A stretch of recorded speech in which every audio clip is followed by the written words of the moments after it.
2 piece পাউরুটি আর 1 cup দুধ দিয়ে ঘরে বসেই বানিয়ে নিতে পারেন মজাদার পিৎজা। এটা ছোট থেকে বড় সবাই পছন্দ করবে। তাহলে চলুন দেখে নেই প্রস্তুত প্রণালী। এখানে আমি একটি ননস্টিকের প্যান নিয়েছি। এরপর 2 পিস পাউরুটি দিয়ে দিলাম। আগে থেকে জাল করে নেওয়া 1 কাপ দুধ দিয়ে দিচ্ছি। 3 টেবিল চামচ পরিমাণ দিয়ে দিচ্ছি সুজি। এখন একটি চামচের সাহায্যে পিৎজার এই রেসিপিটি ননস্টিক প্যানে করতে হবে, নয়তো লেগে যেতে পারে। পাউরুটিকে এভাবে খুব ভালো করে মিশিয়ে নিতে হবে। মেশানো হয়ে গেলে দিয়ে দিচ্ছি 1 চামচ ঘি। এরপরে দিয়ে দিচ্ছি সামান্য কিছুটা বেকিং পাউডার। এবার দিয়ে দিচ্ছি একটা ফেটিয়ে রাখা ডিম। আপনাদের হাতের কাছে যদি ঘি না থাকে তবে বাটার দিয়েও রেসিপিটি করতে পারেন। খুব ভালো করে মেশানো হয়ে গেলে একটা বাটিতে এগুলোকে উঠিয়ে নিচ্ছি। এরপর একটি প্যানে পরিমাণ মতো তেল দিয়ে এবার দিয়ে দিচ্ছি আগে থেকে তুলে রাখা মিশ্রণগুলোকে। এবার একটি চামচের সাহায্যে মিশ্রণগুলোকে পিৎজা শেপে করে নিচ্ছি। আপনারা চাইলে পিৎজার আকারটি ছোট কিংবা বড় করে বানিয়ে নিতে পারেন। এই পর্যায়ে পিৎজার শেপটি হয়ে গিয়েছে।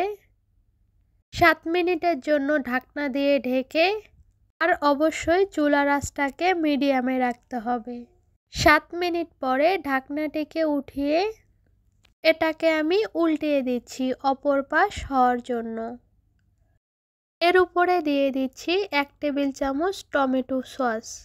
আপনাদের হাতের কাছে যদি মেয়োনিজ বা পিৎজা সস থাকে সেটাও দিয়ে দিতে পারেন।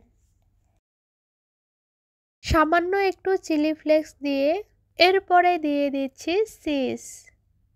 চিজের পরিমাণটা আপনাদের পছন্দ অনুযায়ী বাড়িয়ে কিংবা কমিয়ে দিতে পারেন। এরপরে দিয়ে দিচ্ছি ক্যাপসিকাম কুচি।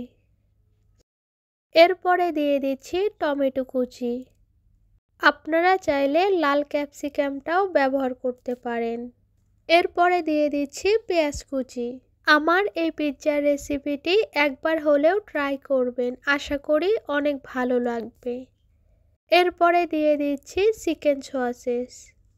সব কিছু দেয়া হয়ে গেলে আবারও ওর উপরে দিয়ে দিচ্ছি সামান্য পরিমাণ চিজ। চুলার আঁচকে মিডিয়ামে রেখে 7 থেকে 8 মিনিটের জন্য আবারও দিয়ে দিচ্ছি ঢাকনা। প্রায় 8 মিনিট পরে আমি ঢাকনাটা খুলিয়ে দিচ্ছি।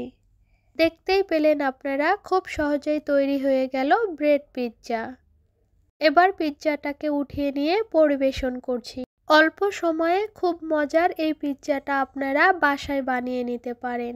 বাচ্চাদের জন্য বা অতিথি আপ্যায়নে এই ব্রেড পিৎজাটা তৈরি করে নিতে পারেন। আমার এই রেসিপিটি ভালো লেগে থাকলে লাইক, কমেন্ট, শেয়ার করতে ভুলবেন না। আল্লাহ হাফেজ।